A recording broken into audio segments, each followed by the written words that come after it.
How did the human animal come to dominate all other life forms on the planet Earth? What's the secret of our unparalleled success?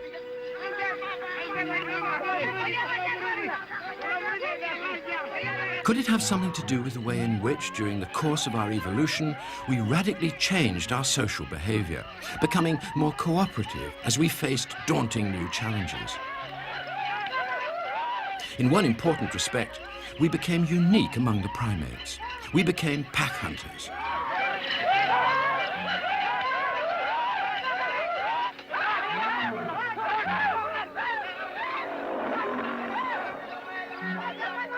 Indeed, hunting became a human obsession that went beyond mere feeding, to become a whole new way of life. It was to transform us and make us, not the lion, the king of all the animals.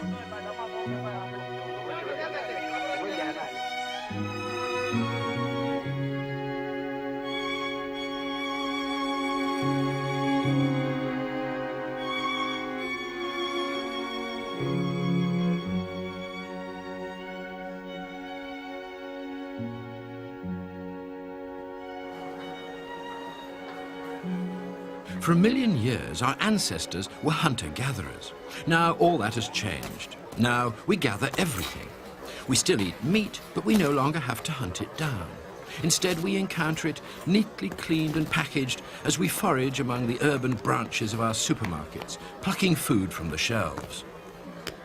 Viewed as a pattern of human feeding behavior, a trip to the supermarket is the remarkable endpoint of a long journey through evolutionary time. A journey that started in a primeval forest and ended at a checkout counter. To me, it's a story of an arboreal ape which became a ground-dwelling predator, which in turn became a credit card customer.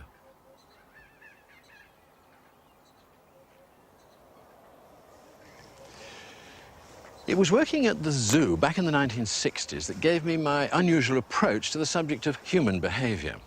I'd started out my studies looking at fish, then birds, then mammals, and finally chimpanzees. It was as though, without planning it, I was approaching the human animal by climbing up its family tree. This gave me a very different slant from people like psychologists or psychoanalysts, anthropologists or sociologists. To make my position clear, I gave the human species an animal name, the naked ape. And I set about describing our behavior in exactly the same way that I'd used when looking at all those other species in my earlier research. The more I studied chimpanzees, the more I realized just how intelligent they are. But despite their intelligence, wild chimpanzees have to spend most of their time feeding. This interminable food collecting is typical of animals that depend largely on a vegetable diet. Nutritionally inferior to meat, a great deal of vegetation has to be eaten every day for survival. In the primeval forests, this feeding process had been going on for millions of years, endlessly time-consuming and monotonously repetitive. And it's against this background that our own story begins. About 10 to 15 million years ago, the early apes from which we ourselves evolved must have looked rather like this. In this series, we've reconstructed and reanimated our earliest forebears, as a reminder that humans did not in fact descend from chimpanzees, but from this common ancestor.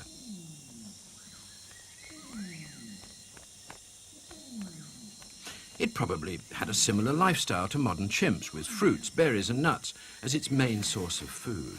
And like them, it will occasionally have eaten a little animal food as a valuable addition to its diet.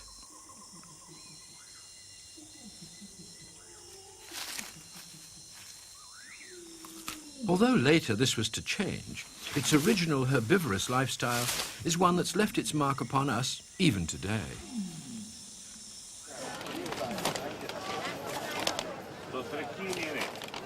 From our ancient primate ancestors, we've inherited a love of ripe fruits, berries and nuts, food which they found in the treetops and which we still consume today in 100 different forms.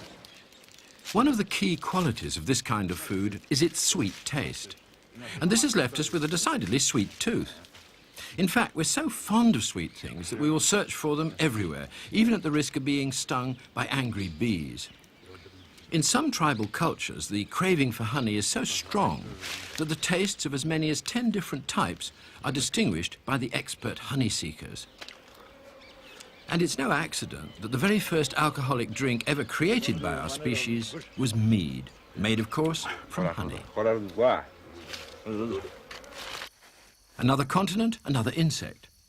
This type of ant collects honey in its abdomen, which becomes massively swollen and distended, making it easy to catch.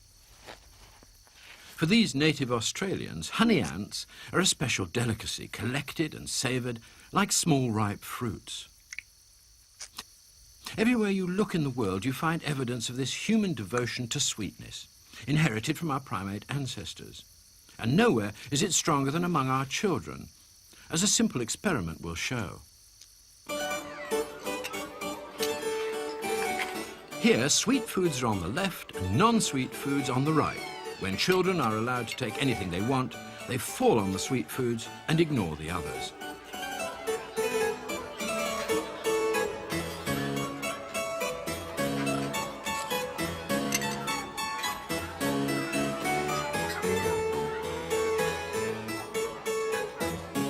And it's not only children who react like this. It's worth asking why, if eating sweet things is so natural, it should often be viewed as unhealthy. The answer is that in nature, nutritional value and palatability go hand in hand, whereas in modern life, any food can be made attractive simply by artificially sweetening it. It's intriguing that whenever we feel like a small snack between meals, we usually choose something sweet, as though in these casual moments we're reverting to the primeval feeding behaviour of the forest. The fruit-picking life in the treetops must have been comfortable and secure for our ancient ancestors. But then something happened. Perhaps there was a dramatic change in climate. Perhaps the forest suddenly shrank. We can't be sure. But whatever it was, it set our ancestors off in a search for a new habitat. They struck out into more open country, away from the trees, and began to explore this new environment. And as they did so, their diet began to change. The fruit-eating forest ape had to become a meat-eating plains ape. So the evolving human animal was to acquire a split personality, part herbivore and part carnivore.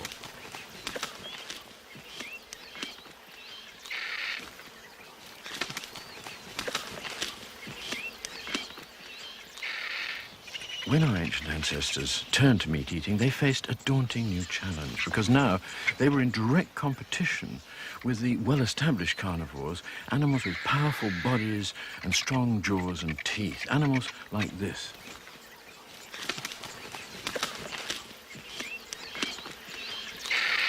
With our weaker jaws and smaller teeth, we had to find an alternative solution. We had to use brain instead of brawn. With our efficient hands, we began to make weapons, wooden spears, to kill our prey.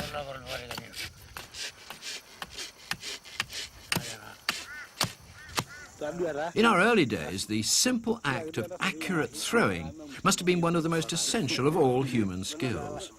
Precise aiming became nothing less than a matter of human survival.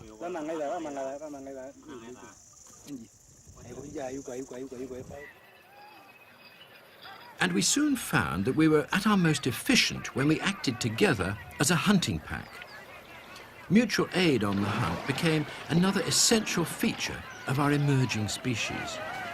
The selfish, self-feeding herbivore had to become a helpful, social carnivore. Old primate competition had to be tempered by new human cooperation. In this way, we were able to turn our attention to bigger and bigger prey, making our hunts increasingly efficient and giving us more and more spare time, during which our early technologies could develop and prosper. Our problems didn't end when the prey was finally caught and killed. The meat was too tough for our small jaws. Our answer was to attack it not with our teeth, but with sharp implements. About 3 million years ago, we invented the flint knife to slice the meat up into chewable pieces. And then, with the discovery of fire, about 1 million years ago, we were at last able to enter the epoch of the human chef.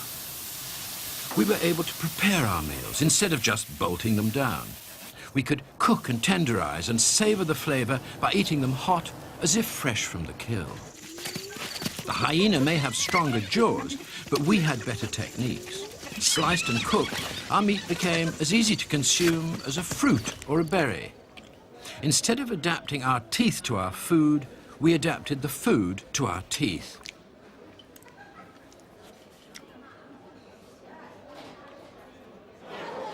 The very idea of mealtimes is linked to our carnivorous lifestyle. Herbivores go munching monotonously on, hour after hour. But carnivores don't go for bulk, they go for quality. They only need to eat occasionally, and when they do, they binge. And they eat together. We humans, too, like to settle down to big meals together. Our mealtimes are social events. Significantly, on the rare occasions when our relatives, the chimpanzees, kill an animal and eat its flesh, their social behavior changes. Instead of feeding independently of one another, as they do when eating fruit, they feast together as a group and share out the spoils. Watching these scenes, it's easy to imagine the way in which our ancient ancestors began on their long road towards a carnivorous diet.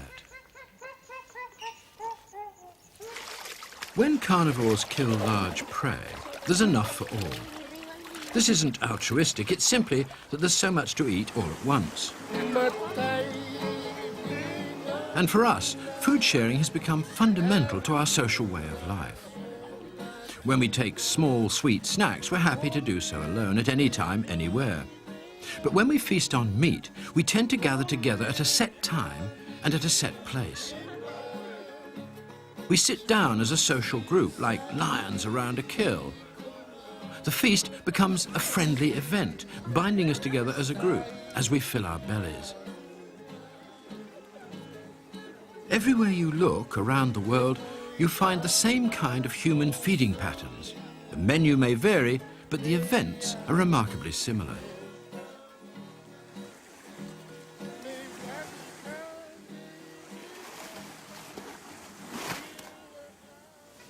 So powerful is this carnivorous urge to share food that occasionally, when we do have to dine alone, we feel strangely uncomfortable. The solitary diner exudes the body language of unease. Eating sweets alone in public is pleasant enough, but eating a full meal alone in public is not. Ancient habits die hard.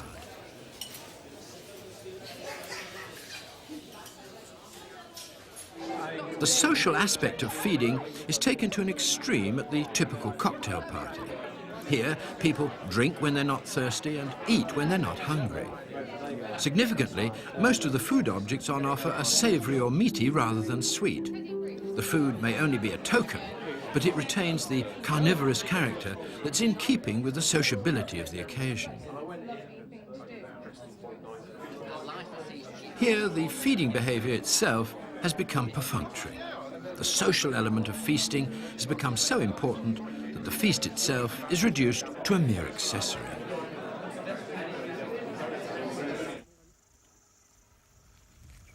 When we evolved from fruit-picking primates into meat-eating carnivores, we gained the huge advantage of being able to consume almost any living thing. By varying our diet, we could spread out into almost every habitat on Earth. The Maasai of East Africa survived largely on a diet of blood and milk, both taken from their carefully tended cattle. When the cattle are bled but not killed, the blood is collected in long gourds. Milk is then mixed with the blood and stirred to coagulate it, producing a thick, sticky liquid.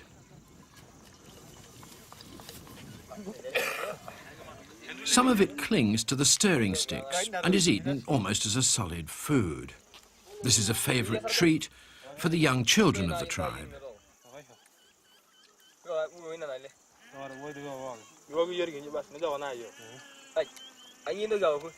The rest is poured into drinking vessels. The product of this process provides an extremely high-protein diet without any loss of livestock. Biologically, this could be described as a predator of cattle becoming parasitic on them, a highly efficient solution to life in this particular environment. We may find the idea of drinking blood in this way repulsive, but the Maasai undoubtedly feel the same way about some of our feeding habits. Every culture has its own food preferences and food taboos, developed over many years. These caterpillars are another valuable source of protein. Weight for weight, they contain more protein than a sirloin steak, even if they lack what one might call barbecue appeal. For these South Africans, they also provide important phosphates, minerals and vitamins. In fact, insects are an ideal source of food, much favoured by tribal peoples all over the world. Our modern preference for attacking insect pests with chemicals, rather than with our teeth, is highly irrational.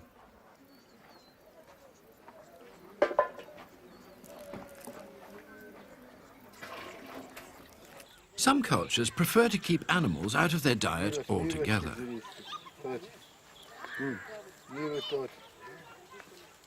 The Toda tribespeople of southern India used to slaughter their domestic stock, but now refuse to eat meat on religious grounds. Here, they're consuming a mixture of rice, cane sugar and salt, wrapped in edible leaves. But closer scrutiny reveals that they're also adding buffalo milk and honey to the mixture. Despite the poor nutritional value of their main staple foods, the regular addition of the milk and honey ensures that they remain fit and strong, a fact which they're proud to demonstrate with feats of strength.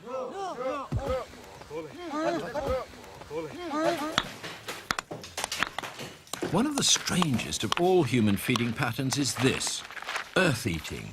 Some clays, taken from special sources, are rich in essential minerals. In certain parts of Ghana, they're collected and moulded into egg shapes. This is the ultimate exploitation of the environment, devouring the earth on which we stand. But these clays, when chemically analysed, were revealed to contain calcium, magnesium, potassium, copper, zinc and iron, remarkably similar to the mineral supplements recommended in Western society. The never-ending quest for food variety sometimes leads to danger. The Japanese delicacy called fugu, a kind of pufferfish, although much prized by gourmets, contains lethal toxins. If the toxic parts are not removed during gutting, they cause death within a few hours. 200 fugu diners die each year. Clearly, the human animal is the world's greatest omnivore, ready somewhere to eat almost anything. And for many people, it's not just a matter of eating anything, but eating everything. To see this in action, one need look no further than the table of a French family about to tuck into a celebratory dinner. Here, variety of edible life forms is the essence of the cuisine. To start with, cephalopods, in this case, squid. Then amphibians in the form of amputated frogs' legs.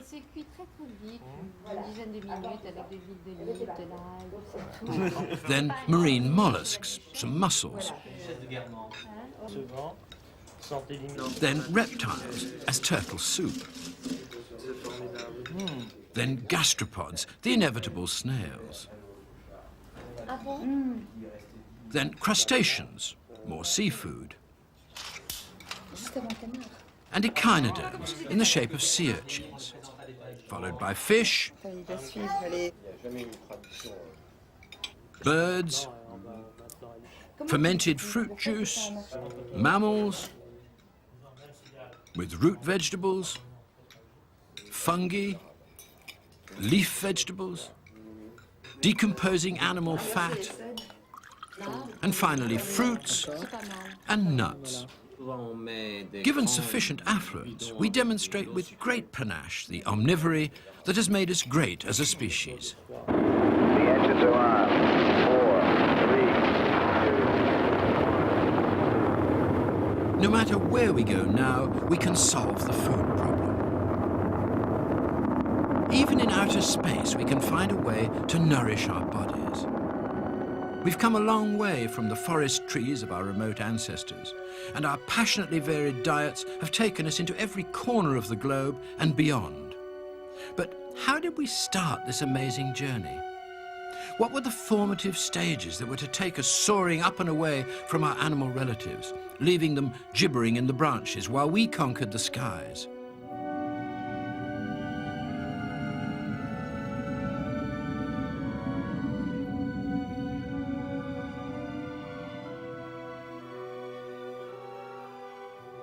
Perhaps re-examining our evolutionary roots will help us to understand.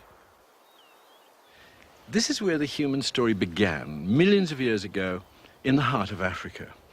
But how it began remains something of a mystery. There's a gap in the fossil record when we can only guess what was going on.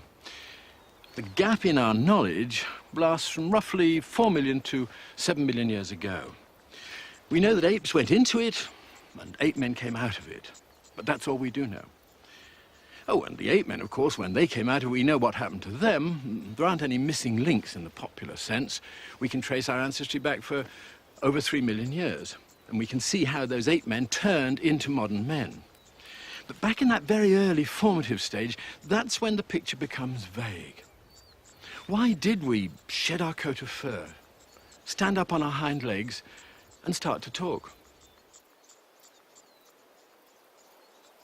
To understand why this took place, we need to discover where it took place.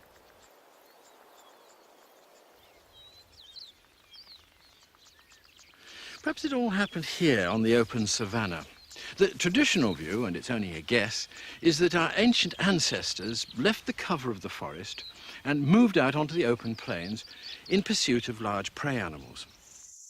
Once in open country, they had to face a hot, dry, exposed environment. How did they adapt to it? Other animals that live in hot, dry environments have evolved special survival mechanisms that reduce their water loss. Surprisingly, we have none of these. We have to drink more than any other land mammal, we sweat more than any other mammal, and we die quickly if we overheat. We have dilute urine and moist dung.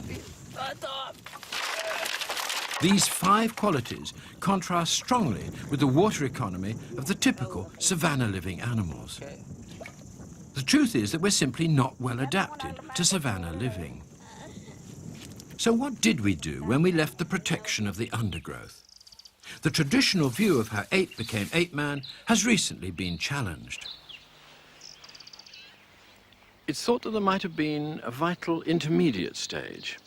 Instead of coming out of the forest and straight onto the open grasslands, the idea is that our remote ancestors went instead to the water's edge. There they went more and more into the water, becoming what you might almost call an aquatic ape. Newborn babies, under careful supervision, can swim without any training. Placed in a prone position in warm water, they show no panic, keep their eyes wide open, and automatically hold their breath. Champion breath holders can hold their breath for up to 3.5 minutes underwater.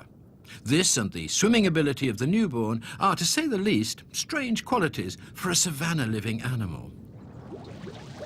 There are a number of other aquatic features of our species. We have an unusually strong diving reflex that slows down our heartbeat when we put our face underwater. Like other aquatic mammals, but no other primates, we have a layer of blubber beneath our skin. We've lost the long, shaggy coat of other primates, making us more streamlined in the water. We have a unique nose shape that shields our nostrils when we dive below the surface. We have more flexible spines than other apes, enabling us to swim more rapidly. We have partial webbing between our fingers and toes, again, unlike any other primate. We weep copious tears, like other marine animals, but unlike apes. We can swim with great athleticism. Apes cannot swim at all. And the directions of our hair tracts differ from those of other apes, following the flow of the water. Assembled in this way, the evidence for the aquatic origin of our species certainly looks impressive. If this human baptism took place, it probably occurred here on the estuaries of the East African coast.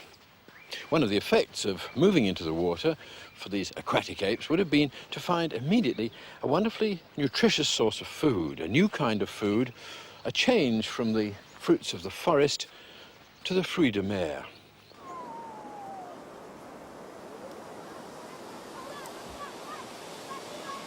These small boys in Kenya's Rift Valley are behaving rather like otters, catching fish without the aid of any weapons. They're living today in the very region where the human species evolved. Could this have been the preferred way of life of our early ancestors several million years ago? A switch to an aquatic lifestyle would suddenly have made available a high-protein diet that would have reduced the amount of time they had to spend finding food. This would have given them more opportunities for other activities, activities that could have led them to develop important new skills. Their ancient ability to open tough nuts and fruits would have made them immediately adept at cracking open the hard shells of a great deal of easily collected seafood. Marine mollusks and crustaceans would have had no protection from the attacks of this new type of predator. They were a plentiful food supply just waiting to be exploited. Furthermore, a diet of fish and shellfish would have provided the aquatic apes with an enriched source of the fatty acids that are important for brain development. An aquatic ape could easily have become a more brainy ape. These are the amazing Muru Army divers of the Philippines. Each member of a large team of young male divers lowers a rock attached to a long line down to the seabed. Strips of white material scare the fish, and as the lines are moved along with their rocks repeatedly banging on the reefs below, they drive all the fish before them into an enormous net. Once all the fish are in the net, the young divers descend without any breathing apparatus to a depth of 80 feet, where they may stay for up to 3 minutes.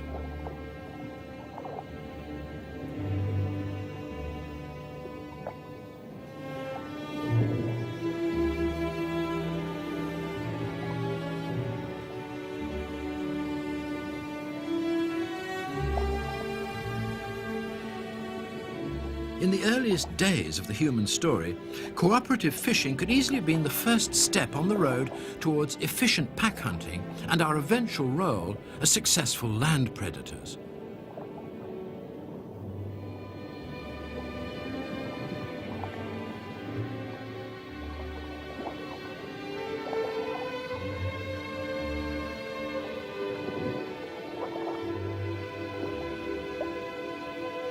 The aquatic ape theory of human origins remains unproven because we still lack the fossil evidence to support it. But whether we passed through an aquatic phase or not, one thing is certain. Our ancestors did eventually move onto the savannah and start to hunt down large prey animals. This was to become our new way of life that was to sustain us for over 1 million years, right up to the agricultural revolution a mere 10,000 years ago. And even today, in a few remote areas, the primeval hunt continues.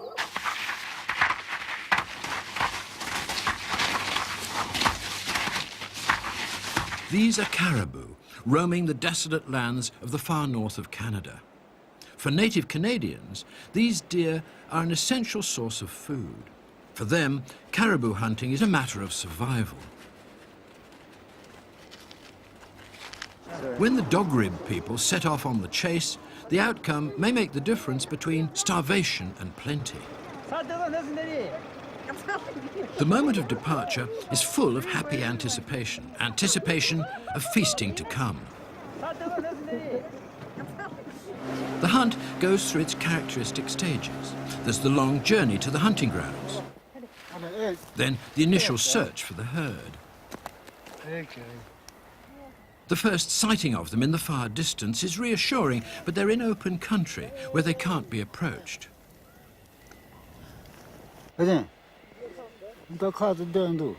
Next, there's the planning of the strategy to be adopted.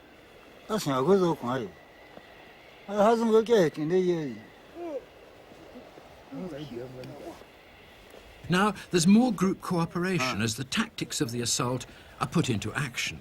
The hunt will be extremely physically demanding. Weapons, as ever, are crucial to the success of the chase.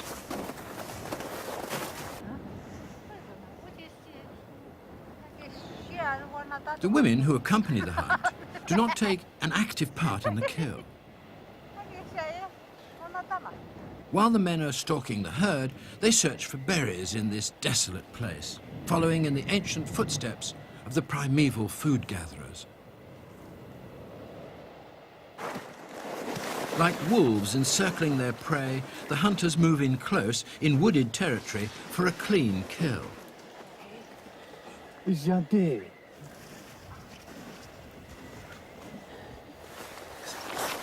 Get down.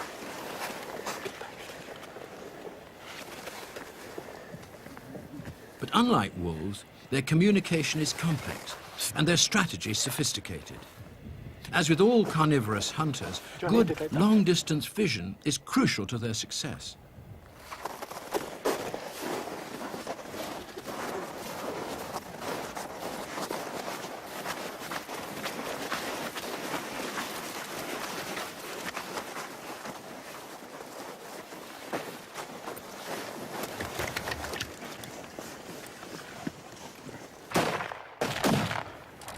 Their weapons may be modern, but the hunting pattern these men are following is 1,000,000 years old. On this particular hunt, it took a week to make the kill. And by this time, the group had been almost without food for 3 days. In the bitter cold of the northern landscape, starvation had been staring them in the face.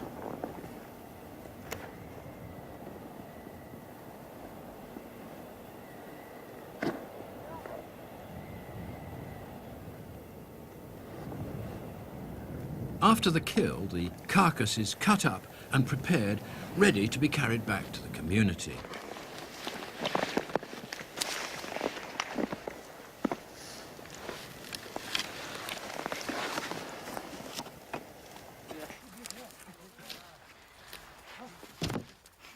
The intense relief that is felt when the feast finally comes is something that's difficult to appreciate for those who've never experienced this ancient, uncertain form of human food seeking.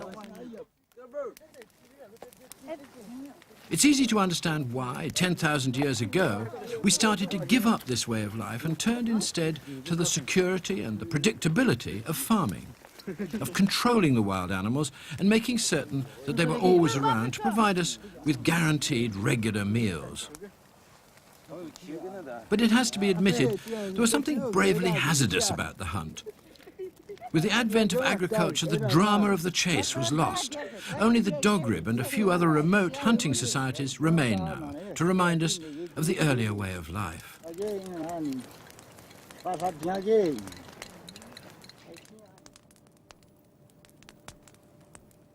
And for most of us today, the rigours of the hunt, its uncertainties and dangers, are a thing of the past.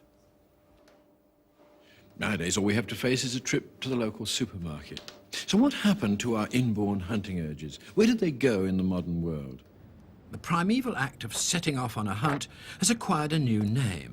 Now we call it going to work. Modern hunters leave their home base not on a chase for large prey animals, but in pursuit of contracts, deals and sales. They'll make a killing in the city and bring home the bacon without ever setting eyes on wild game. Each occupation has its own special kind of substitute hunting elements. For some, it's the comradeship of fellow hunters. For a few, there are